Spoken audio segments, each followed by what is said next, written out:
오늘 새벽기도의 본문 사무엘하 17장 15절부터의 말씀은 이렇게 시작합니다. 이에 후세가 사독과 아비아달 두 제사장에게 이르되 아히도벨이 압살롬과 이스라엘 장로들에게 이러이러하게 계략을 세웠고 나도 이러이러하게 계략을 세웠으니 16절에 가면 혹시 왕과 그를 따르는 모든 백성이 몰수할까 하노라. 또 광야 나루터를 자지 말고 오늘 건너라. 이렇게 후세가 사람을 보내서 전하는 장면입니다.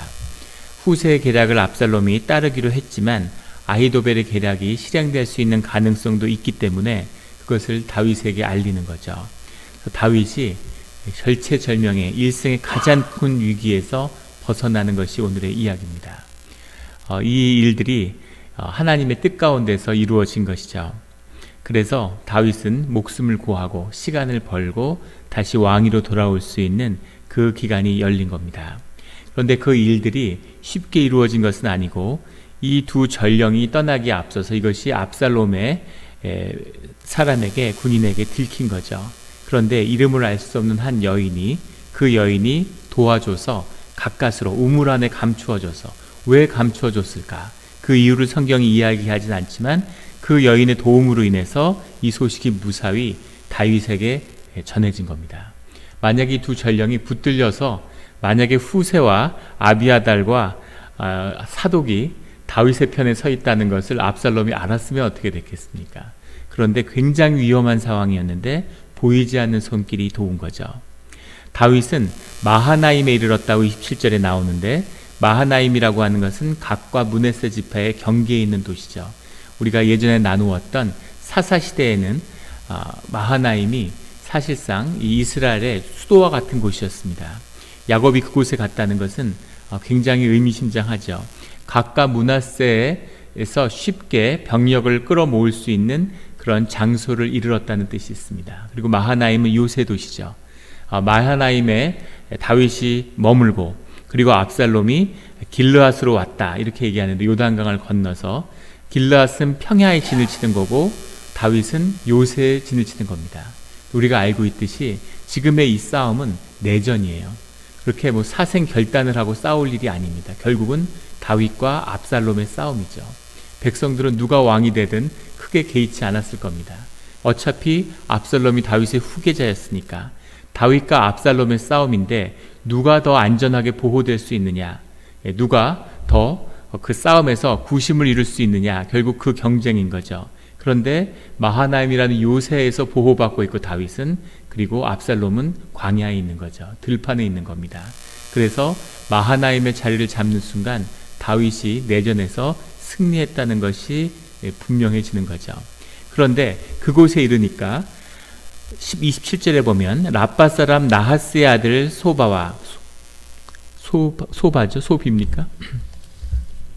로데발 사람 암미엘의 아들 마길과, 마길은 무비보셋을 보호해줬던, 사울의 아들 무비보셋을 보호해줬던 사람이죠. 그런데 이 마길이 이번에는 다윗을 도와주고 있는 겁니다. 그리고 나하스의 아들 소바는 자기의 아버지의 나라였던 암몬을 다윗이 정복했어요.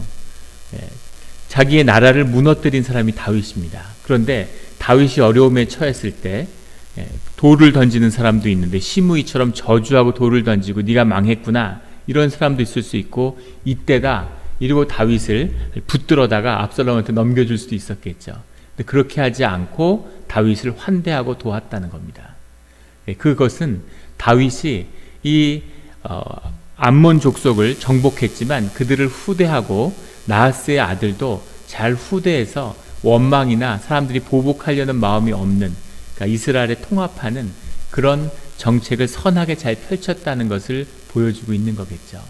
그럼에도 불구하고 시므온 같은 것, 시므이에서도 볼 수 있는 것처럼 사람이 어려운 처지에 처하고 힘든 처지에 처했을 때 그것을 물어뜯고 공격하려는 것, 이것이 인간의 동물적인 본성입니다. 약한 자를 보면 물어뜯고 싶은 거죠. 그런 악한 마음이 인간 안에 있는데, 그런데 그런 마음이 다스려졌다고 하는 것, 이것은 이 우물에 사람을 숨겨준 여인이나 이 암몬 족속의 사람이나 마길이나 모두 다 주님 가운데에서 그 마음이 연합하고 있다는 것을 보여주고 있는 거죠. 이것이 하나님의 뜻에 합한 자의 비밀입니다. 왜 하나님의 복음이 임했는데 우리 가운데 주님의 능력이 나타나지 않을까? 그것이 우리 기독교의 가장 큰 비밀이죠. 왜 그럴까요? 왜 초대교회에 있었던 그의 사도들과 제자들에게 있었던 그 권능이, 주님이 그 권능을 내가 행한 것을 너희도 모두 행하고 더 큰 것을 행하게 될 거라고 말씀하셨는데, 우리가 그 복음을 받고 주의 자녀가 됐다고 하는데 왜 세상의 종노릇을 살고 있을까? 그 비밀은 우리가 복음을 살지 않기 때문입니다. 복음이라는 것은 삶이죠. 그 복음의 내용은 삶을 통해서 나타나는 겁니다. 근데 우리가 주님을 믿는다고 생각하는 거죠. 주님을 사랑한다고 생각하는 거죠. 우리가 생각을 하고 우리가 마음으로 받아들였지만 삶으로 살지 않기 때문에 사실은 복음이 아닌 겁니다. 전혀 능력이 없는 거죠. 왜 능력이 없을까 하고 생각을 하고, 능력이 원래 있는 걸까 하지만 결국 그 모든 것의 중심이 나의 에고이기 때문에, 내 에고라고 하는 내 육신이 나의 주인이고 내 육신으로 세상과 구별됐고 내 삶의 근거가 육신이라고 하는 그 생각 가운데 갇혀 있는 동안에는, 그 거짓 위에서는 복음은 아무 능력이 없는 거죠. 교회에서 그런 안타까운 모습들을 봅니다. 가족들이 주님을 영접하지 못한 사람이 있는 거죠. 그런데 아버지가 돌아가시는 거예요. 돌아가시는 아버지를 붙들고 계속 귀에다가 예수 그리스도를 영접한다고 고백하라고 그렇게 간절히 부탁하는 거죠. 그래서 그 고백만 나오면 주님을 영접하니까 천국에 갈 거라고 하는 그런 소망을 갖고 가슴 아픈 모습이죠. 그런데 그 고백을 하면 천국에 가겠습니까? 간다고 보시나요? 복음이 삶인데 그 복음을 영접해도 삶으로 살지 않았는데 그 복음 가운데 증거되는 내가 어디 있겠습니까? 평생을 거짓으로 살았는데 우리의 모든 것이, 숨쉬는 것도 다 거짓이죠. 그런데 거짓으로 평생을 살았는데 내 삶 가운데 주님 앞에 증거될, 주 안에서 기억될 내 삶의 모습이 어디 있냐는 거죠. 그 삶으로 살아갈 때 그 삶을 절대로 살지 못하죠. 삶으로 산다는 것은 내 에고가 십자가에 못 박히고 내 삶의 중심이 주님으로 향하였다는 증거입니다. 그 삶을 살게 될 때에는 그 삶의 주인이신 주님이 중심이기 때문에 모든 창조주이신 주님을 중심으로 삶이 연합되는 거죠. 이것이 복음의 비밀입니다. 내가 특별히 노력하지 않아도 주님을 깊이 영접하면 부부간에, 자녀간에 모든 삶이 회복되는 거죠. 세상의 모든 것들이 나를 돕는 그런 모습들을 경험하게 됩니다. 그 세상에 숨어있는 신비죠. 모든 것이 나를 돕는, 날씨도 돕고 모든 것이 나를 돕는 거죠. 반면에 내가 에고에 붙들려서 에고가 높아지고 에고가 인플레이션 되면 내게 남는 것은 상처밖에 없습니다. 에고가 강해지는 사람은 늘 상처를 받아요. 에고가 막 올라오면은 집에 들어가는데 너구리 같은 게 지나가는데 눈빛을 봐도 기분이 상하는 겁니다. 제가 나한테 왜 저러지? 이렇게 되는 거죠. 에고가 정리되면, 내 마음에 주님의 사랑이 가득하면 세상이 다 반짝반짝 빛나는 거죠. 동네 강아지가 보고 있는데 강아지가 웃네? 강아지가 웃을 수가 있나? 이런 마음이 되는 겁니다. 세상이 완전히 바뀌어지는 거죠. 이것이 주님이 주신 복음과 생명의 비밀입니다.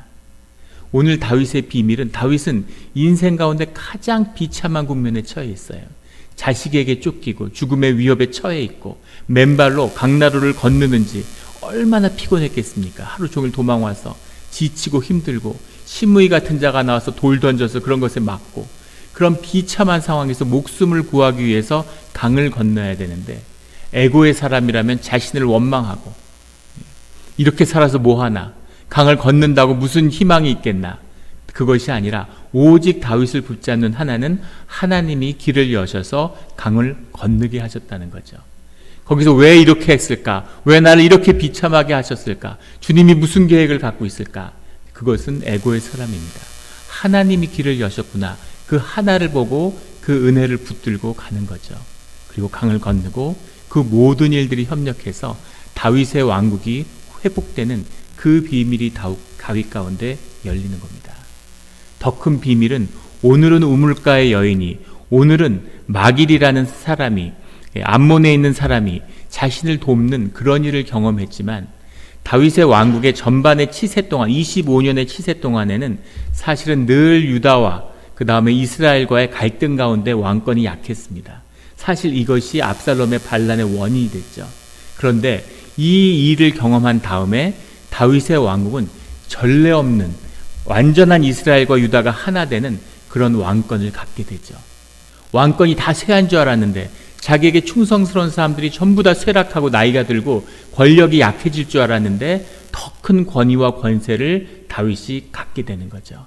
그 비밀이 제도도 아니고 조직도 아니고 사람도 아니고 오직 주님의 은혜와 주님의 통치가 그곳에 임하기 때문이었음을 성경은 우리에게 증거하고 있습니다. 이 모든 것이 회복되는, 주님에게 나의 모든 것을, 우리의 자녀도, 우리의 가정도, 우리의 사업도 주님에게 넘겨드려야죠. 주님이 그것을 경영하셔야 됩니다. 큰 부를 이룬 분들을 보세요. 주의 자녀들 가운데 세상에 큰 성공을 거둔 사람은 둘 중에 하나입니다. 주님의 축복을 받았거나 마귀의 축복을 받았거나 둘 중에 하나죠. 오직 종교의 옷을 입고 교회에 나오는 자들만이 주의 축복도 세상의 축복도 받지 못하는 겁니다. 교회에 나왔으면 주님을 영접하고 주님의 축복을 받아야죠. 이제는 내가 해서 안 된다는 걸 아시잖아요. 마음만 넘어도 내 의지, 내 능력으로는 안 되는구나. 세상이 도와줘야죠. 주님의 능력이 도와줘야죠. 주님이 도우는 자들을 보내주셔야죠. 그 은혜가 넘쳐서 사는 것이 참 쉽구나 하는 것을 경험하는, 그것이 주의 자녀의 신앙의 삶입니다. 삶이 나보다 더 경쟁력이 있고 남보다 잘 된다는 뜻은 아니에요. 그러나 삶이 쉽고 편안하고 평강이 있고 은혜를 누리면서 하지만 삶이 점점 흥황하는 것입니다. 그것이 유업이 돼서 자식에게 물려주는 것, 이것이 성경이 증거하는 복의 비밀이죠. 땅을 차지하려고 하지 않지만 땅을 얻게 되는 것, 이것이 성경의 축복입니다. 세상에 속하지 않았지만 세상을 다스리는 권세가 주께 있음을, 그것을 누리며 살아가는 우리 모두가 되기를 주의 이름으로 축원합니다. 기도드리겠습니다. 하나님 아버지, 감사합니다. 삶 가운데 일이 꼬이고 어려움이 자꾸 닥쳐오고 사소한 일부터 뭐 하나 되지 않는 그런 경험을 할 때가 있습니다. 하지만 삶의 모든 어려움과 실타래처럼 얽혀서 도저히 끊어낼 수 없는 삶의 문제의 중심에 주님이 계심을 말씀하여 주시니 감사합니다. 주님, 아주 작은 것에서부터 아주 큰 일까지 우리가 보지 못하는 그런 하나님의 통치가 우리 가운데 임해서 주님 가운데 평강이 임하고 하나님의 일들이 이루어지는 그런 우리의 신앙의 자리, 기도의 자리가 되게 하여 주시옵소서. 매일 새벽마다 십자가에 우리의 에고를 못 박습니다. 내가 내 삶의 주인이 아니오니 이 정말 지긋지긋한 이 쓴뿌리와 이 육신의 뿌리를 다스리게 하여 주시고 오직 성령이 나를 주장하는 주님의 인도하심 가운데 살아가는 우리의 삶의 자리가 되게 하여 주시옵소서. 주님 감사합니다. 주님 감사합니다. 감사드리며 예수 그리스도 이름으로 기도드렸습니다. 아멘.